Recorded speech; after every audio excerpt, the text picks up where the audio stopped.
Magandang umaga, gising na pamilya at Pilipinas. Oh, but before we get started, you got a little something right here. It's the overflow from your heart. Lately, what have you been posting on social media? What have you been watching on TV? What have you been doing with your time? The reason I ask is because whatever you take in is going to impact what you put out. The music you listen to is going to have a huge impact on your attitude and your mood. Likewise, the things that you post on Facebook, the things that you look at on Facebook are going to impact you. For example, if you've been getting caught up with all the political drama going on, I bet you're not the most encouraging person to be around. But if you're focused on watching things that are positive and encouraging, it's going to change the way you view things. Let's look at a scripture in Matthew chapter 12. This is something that Jesus found very important to teach to the people around him. And it says in verse 33, "Make a tree good and its fruit will be good, or make a tree bad and its fruit will be bad, for a tree is recognized by its fruit." Notice he says, make a tree good, make a tree bad, and then what's it going to produce? Good or bad. By its fruit, you will recognize it. You ever met somebody who is just in denial as to who they really are? Jesus says the fruit you produce is the fruit that's inside of you. If you take an orange and you squeeze it, you know what's going to come out? Not apple juice, not grape juice, orange juice. Why? Because it's an orange. Oranges make orange juice. A good tree produces good fruit. Therefore, someone who's producing bad fruit, guess what? That's a bad tree. He says, "You brood of vipers, how can you who are evil say anything good? For out of the overflow of the heart, the mouth speaks. The good man brings good things out of the good stored up in him, and the evil man brings evil things out of the evil stored up in him."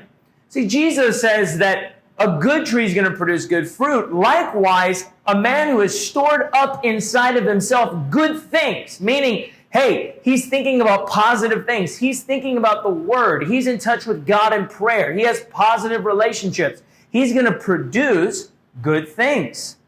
But here's the seriousness of why Jesus is teaching on this. It says, "But I tell you that men will have to give an account on the day of judgment for every careless word they have spoken.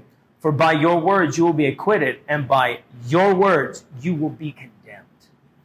The seriousness of this is that there will be consequences. He says every careless word. What is a careless word? It's a word that you don't care about.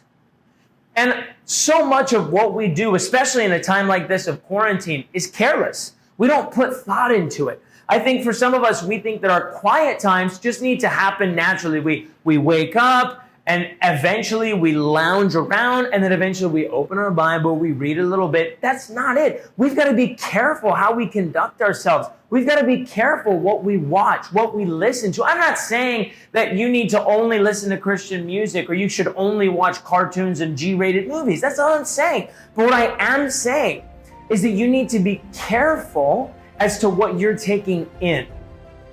It's like food. You are what you eat. If you eat bad food, you're going to have bad health. If you eat healthy, you're going to be healthy. Likewise, be careful what you're eating. Be careful what you're watching. Be careful what you're listening to. Even your relationships. You are the company you keep. And it's up to you to decide what you want to focus on during this time of the quarantine. We've got to be careful on what we do. We've got to care. We've got to actually focus on caring about what we're doing. I think about, for me, one of the most life-changing rebukes I ever received was from a man who has been a father in the faith to me, Raul Moreno. I was about 19 or 20 years old. I was serving as an intern in the church, and I was leading my first college ministry, Fullerton Junior College, FJC. And there was a brother in that ministry. His name was Mike. And I'm sitting with Raul at his house. We're just hanging out, spending the evening together. I think we just had D time. And I go, "Raul, what's Mike's last name?" And he goes, "Pacheco."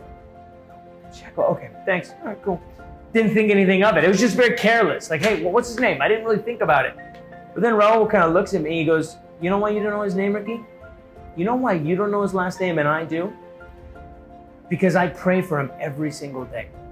You don't know his last name because you don't love him. I go, whoa, bro, what do you mean I don't love him? How can you say I don't love him? I said, bro, he's in your ministry. He's your disciple, and you don't even know his last name. I was so convicted. You know what? Because he was right. He didn't mean that I didn't love him in the sense that I hated him. What he meant was, bro, if you really loved him, you'd pray for him.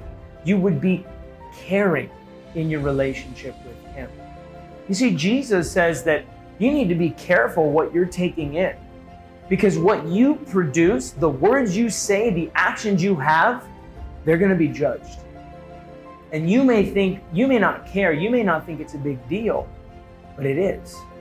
I want to challenge us to be careful what we're putting in.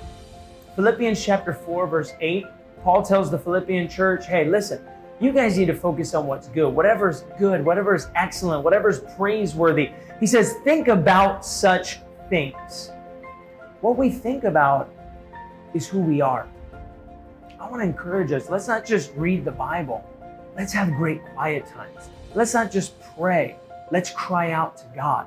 Let's not just talk to each other. Let's encourage one another, because at the end of the day, when we get to heaven, I want God to look at us and say, the things you did, the things you said, they not only encouraged and helped people, but they produced incredible fruit that I'm proud of. And that is the dose. That's not what forgiveness is about. The word forgive has the word give, which means that you are giving someone something back regardless of what they have done. Hey everyone, I hope you're enjoying the videos. Please make sure to like our Facebook page and subscribe to our YouTube channel. If you want to do Bible studies, have any prayer requests, please click the link below, and we want to help you in your relationship with God.